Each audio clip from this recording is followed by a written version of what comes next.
வணக்கம். இன்றைக்கி நாம் ஒரு சூப்பரான கொத்தவரங்காய் பொரியல் எப்படி பண்ணுறதுன்னு பார்க்கலாம்.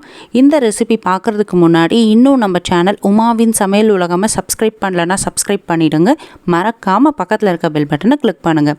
இப்போ வாங்க இந்த சூப்பரான கொத்தவரங்காய் பொரியல் எப்படி பண்ணுறதுன்னு பார்க்கலாம்.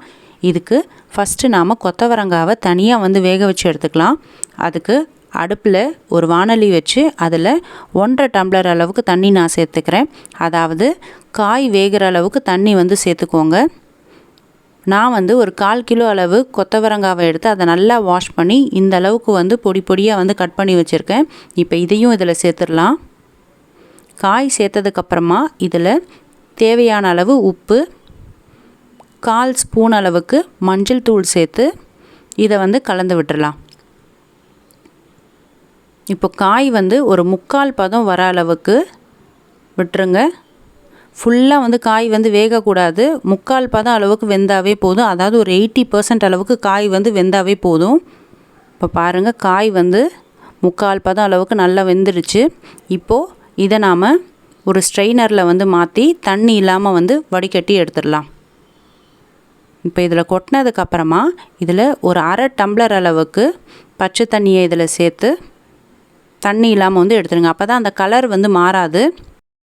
இப்போ அதே வாணலியில் 2 ஸ்பூன் அளவுக்கு எண்ணெய் ஊற்றிக்கலாம். எண்ணெய் நல்லா சூடானதும் இதில் 1 ஸ்பூன் அளவுக்கு கடுகு சேர்த்து கடுகு நல்லா வெடித்ததும் இப்போ இதில் 1 ஸ்பூன் அளவுக்கு உளுத்தம்பருப்பு சேர்த்து இது கூட 1 கொத்து கருவேப்பிலையும் சேர்த்து உளுத்தம்பருப்பு கலர் மாறுற அளவுக்கு இதை நல்லா வறுத்து எடுத்துக்கலாம். உளுத்தம்பருப்பு கருகிடக்கூடாது.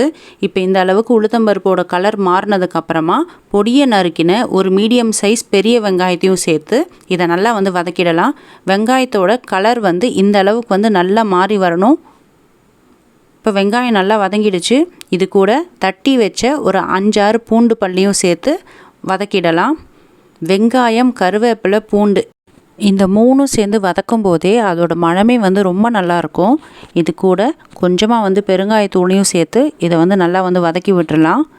இப்போது ஏற்கனவே நம்ம வேக வச்சு எடுத்த கொத்தவரங்காவெல்லாம் இதில் சேர்த்துக்கலாம். காயெல்லாம் சேர்த்துட்டு இதை ஒரு நிமிஷம் நல்லா கைவிடாமல் கிளறி விடுங்க. இப்போ கிளறி விட்டதுக்கப்புறமா காய்க்கு தேவையான அளவு காரம் சேர்த்துக்கலாம். நான் வீட்டில் யூஸ் பண்ணுற குழம்பு மிளகாய்த்தூள் 1.5 ஸ்பூன் அளவுக்கு சேர்த்துக்கிறேன். நீங்கள் வேணும்னா வெறும் மிளகாய்த்தூள் காரத்துக்கு தேவையான அளவு சேர்த்துக்கோங்க. இதுக்கப்புறம் அடுப்பை லோ ஃப்ளேம்லேயே வச்சு இதை கைவிடாமல் ஒரு 2-3 நிமிஷம் நல்லா கலந்து விட்டுருங்க. அப்போ தான் மிளகாய்த்தூள் நல்லா இந்த காயோடு சேர்ந்து வரும். உப்பு தேவைப்பட்டால் இந்த ஸ்டேஜில் உப்பு சேர்த்துக்கோங்க.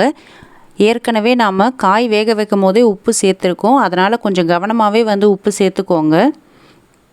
இப்போது ஒரு தட்டு போட்டு மூடி இதை ஒரு 1-2 நிமிஷம் அப்படியே லோ ஃப்ளேம்லேயே நல்லா வேக வச்சு எடுத்துடலாம்.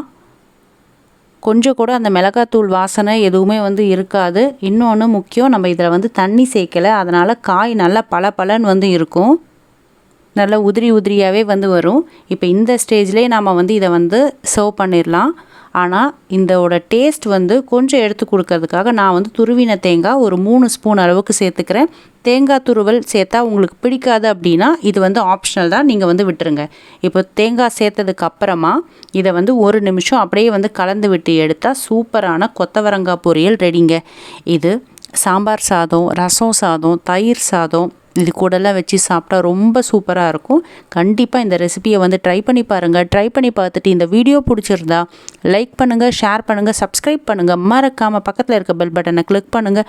அப்படியே உங்களோட ஃபீட்பேக்கை எங்களுக்கு கமெண்ட்டாக பதிவு பண்ணுங்கள். தேங்க்யூ.